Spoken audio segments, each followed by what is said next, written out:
Hey, everybody. Let's talk today about defining moments.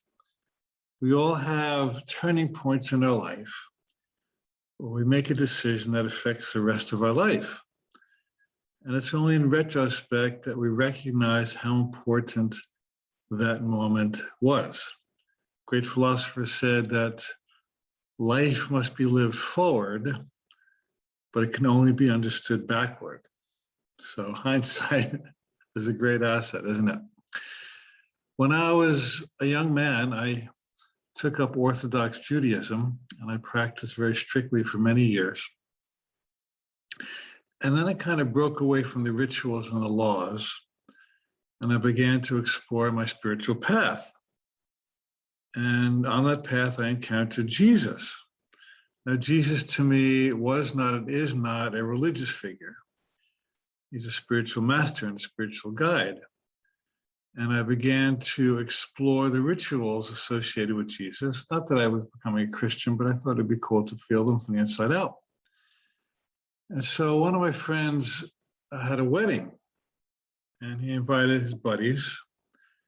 And my other buddy was also Jewish, and his father was the president of an Orthodox synagogue, a very strict Jew. And I had been friends with him and his family for many, many years. We used to spend weekends together. He was like a brother to me. And the time at this Catholic wedding came for communion. And the priest said, okay, now all those who would like to receive communion, come up. And I wanted to do it. I thought it'd be cool. I wanted to feel what it was like. And at the same time, I was very aware that my dear friend and dear friend's father was sitting behind me, and his mother too. And if this family saw me going up for communion, they wouldn't be very happy with it. They'd be shocked, actually. And it would be a real insult in their eyes. But you know, you can't live for other people. You can't make your decisions based on opinions, and you have to live for yourself from the inside out. So I decided to do it. And they didn't say anything, but I knew they were really upset about it, but that's the way it was. And that was one defining moment for me when I decided that it was more important to follow my guidance than to try to please people and to live up to the expectations of somebody, people who knew me as one person, when I had in many ways become another person. I honored my Jewish time, but I also had to honor who I was becoming at the same time. So these are called defining moments. There's a wonderful movie called Tin Cup with Kevin Costner. There's a line in the movie where he says something like, when the defining moment comes, either you define it or it defines you. And so, you know, we all have decisions to make, and some of them are really important. Some of them carve a new direction for our life. I know a woman who was in a marriage for quite a while, and her husband was alcoholic and abusive. And so she kicked him out of the house. She said, you can't stay here with me and our kids anymore. And one night he got drunk. He was staying out of the house at that point. And he came to her house and he banged on the door. He says, come down and do what wives do. And she would have no part of it. And finally, she called the police and they carted him away. And that was very hard for her. She had never done anything like that with him before, but it was just a defining moment for her. And he said that was a turning point for him. He knew she was serious and he really had a problem.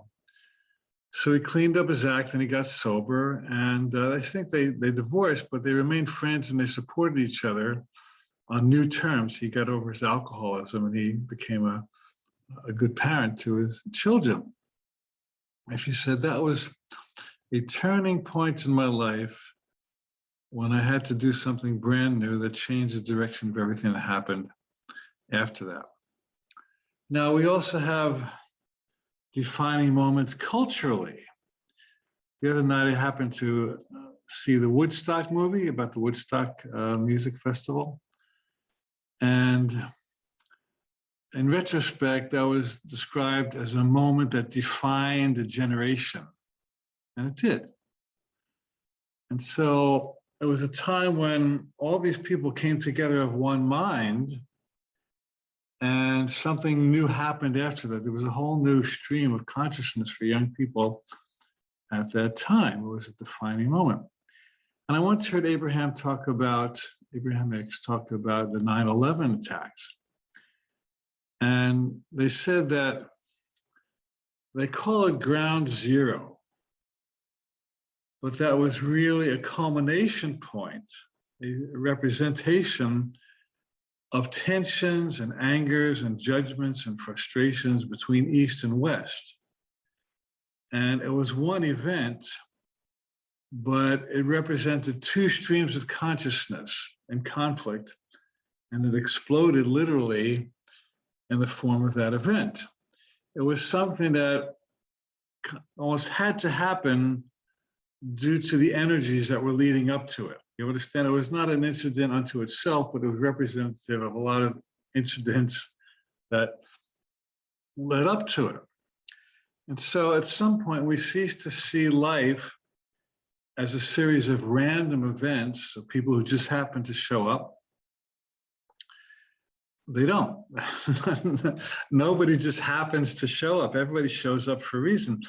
Course in Miracles tells us that chance plays no part in God's world, God's plan. It says everybody you meet is sent to you by Spirit for a purpose. So the kid that runs into you on the street, a little child that bumps into you, you have a choice. Do I get upset, or do I pat the kid and say, have a nice day? That's a defining moment. Who you stand next to in an elevator is in a way a defining moment. I might have told this before, but it's a good story. I was once standing in a hotel in Hawaii in an elevator, and I was in the elevator with this couple. And I said to him, how's your vacation going? And the lady said, well, all right. And usually people are having a good time on vacation. I said, well, what's going on? She said, well, I have this kidney stone. It's quite painful, and I have to put up with it until I get some help with it. And I said, well, I know some people who've done a flush. It's a holistic flush with oil and garlic. I forget what's in it, but it's some kind of drink that you make, a concoction, and it can flush the kidney stone out. She says, oh, really? That's exciting. Let me try that. I don't know what happened after that. They walked out of the elevator. But maybe I helped that woman ease her pain somewhat. So that was the defining moment. God put us in that elevator together. You know, the choice of who you marry is a defining moment. Choice of having a child is a defining moment.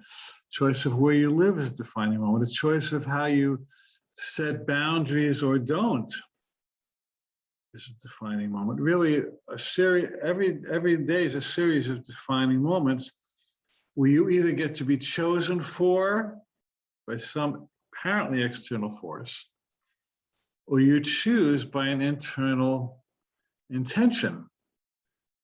Somebody said, if you don't use your mind, somebody else will. They will use your mind instead of you. And God knows there are all kinds of people vying to use our mind and our time and our money. I mean, look at all the advertising we're subject to on a daily basis. They're all trying to get your attention, say, do this, do that. However, when you go within, you say, would this really be my choice to do that? That's a whole different story. So we're talking about a major paradigm shift here, where you're living not by default, not by accepting the history of your parents, but by forging your own new destiny. That's everything we're talking about here. I once went into a hotel at San Francisco, and I said, can I please order some garlic toast? And they said, well, that only comes with the meal. And I said to the waitress, well, you know, I'll be happy to pay for it if you want to just sell it to me as a side order. I don't know. I'll ask the chef. So she went in, and she came out a few minutes later with a steaming hot plate of garlic bread. I said, well, congratulations. We've forged a new destiny for this hotel. She said, that's never been done. And I said, well, just because something has never been done doesn't mean it can't be done or it won't be done. And I read about the biography of Elon Musk, great man, brilliant man. And the author said, if Elon Musk has a staff meeting, a strategic planning meeting among his staff, and one of the staff says, well, that's never been done, and that person is immediately fired. Because you can't have somebody in your meeting, whether it's a physical meeting or a head meeting, that says you can't do that. The whole world has been changed by people who couldn't do that, proving that you could do that. There's always some voice saying, not do it. The Wright brothers, for example, while they were developing the airplane, their father was a fundamentalist Christian minister. And he told them that they shouldn't do this because the airplane was the work of the devil. Well, aren't we glad they didn't listen to him? Because it's easy to fly around these days. So there's always two voices in our head. There's one that says, do this, and the other one says, you can't do this. And the first one comes back and says, I'm going to do it anyway. That's a defining moment. So let me ask you a question now. I often ask people in my workshops, imagine you are standing at a crossroads and there's two signs, there's two paths diverging in different directions. I ask them, what do those signposts say? One signpost says, stay where you are, even if you're unhappy. The other signpost says, well, move ahead, even if it's scary. One signpost says, play it safe, don't rock the boat. Another one says, if you're going to get somewhere, you're going to have to move out of your comfort zone. The happiness begins where the comfort zone ends. And so let me ask you now, if you want to close your eyes and think about this, you're standing in front of a crossroads where there are two signs. What do the signposts say on each of your paths? And take a moment to think about, to try and emphasize how each path feels. And one way to play with this is to take a few steps down one path and notice what happens. You will likely feel contracted or stuck or blocked or heavy. And then step back to choice point and take another step in a different direction. How does that feel? Well, in most cases, most likely that feels lighter and freer. And my suggestion to those who feel lighter and free on one path would be that this is likely Spirit's way of guiding you to follow your joy and to be at one with your passion. I think someone said, years may wrinkle the skin, but lack of enthusiasm wrinkles the soul. So it's one thing if your skin gets wrinkled, it happens to all of us pretty much. And it's another thing if your soul gets wrinkled. We often see very old people who just shine. And I had a friend who was in her mid-90s and she was just gorgeous. She was just radiant. And one of my coaching students told this story. She said, I had just done a fabulous coaching session. I was really high and just in my element. And I went out to dinner with a friend. And this gentleman came up to me, and I never knew him before. I never met him. He said, I've just been watching you. He said, I just think you're such a beautiful woman. I want to honor you for how radiant you are. And he just walked away. He wasn't trying to get anything from her. He was just saying, I see your light and I see your beauty. Well, that made her day, didn't it? And that was a defining moment for her to recognize that when she does coaching, she rises to her highest version of herself. And it's obvious to the world. When you are in your light, it's obvious. Jesus said, you're the light of the world. He said, don't put a basket or a bushel over the light. Don't squash your light with fears and grievances and resistances and complaints and upsets. All those are baskets that we squash the light with. You can't see the light when all that stuff is squashing it. And so what would it take for you to be the light of the world and let your light shine? When you're shining, everybody knows it. When you're not shining, everybody knows it. You know, animals are brilliant because they read energies more than words. Someone said that people invented words in order to lie. You can lie with your words, but not with your energy, not with your being. Animals never lie because they're just honest about who they are. They have no words to cover up their truth. And so I want to inspire you, encourage you today to take your defining moment and make it work on your behalf. And I really want to suggest that there is some defining moment that is calling you to claim it now. Maybe to get into a relationship, to get out of a relationship, to upgrade a relationship, to begin your business, your entrepreneurial business, to have a communication with somebody that you cut off from or they've cut off from you. I mean, the world is just replete with invitations for defining moments, to saying, this is who I am, this is how I will live, I will not kowtow to other people's opinions or expectations or demands or judgments. I don't do that. I am here to be fully who I am. I'm here to elevate and live the highest version of myself, whatever that is, and I will trust God and the universe to support me when I step forward with the authenticity and the courage to be my true self.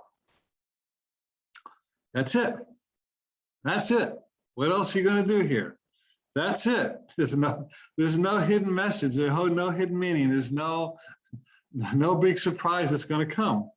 You are here to be yourself fully, unapologetically, undefendedly, and to say, this is who God made me to be. This is who I am. I will live it, and I will trust. Somebody say amen. Okay, that's the message for today. I hope it's been inspiring to you. I believe in you. I see the greatness in you. I know who you really are. I'm on your team. I'm your biggest cheerleader for you to live your defining moments in all your glory. Care to say with me out loud? And so it is, and so it is.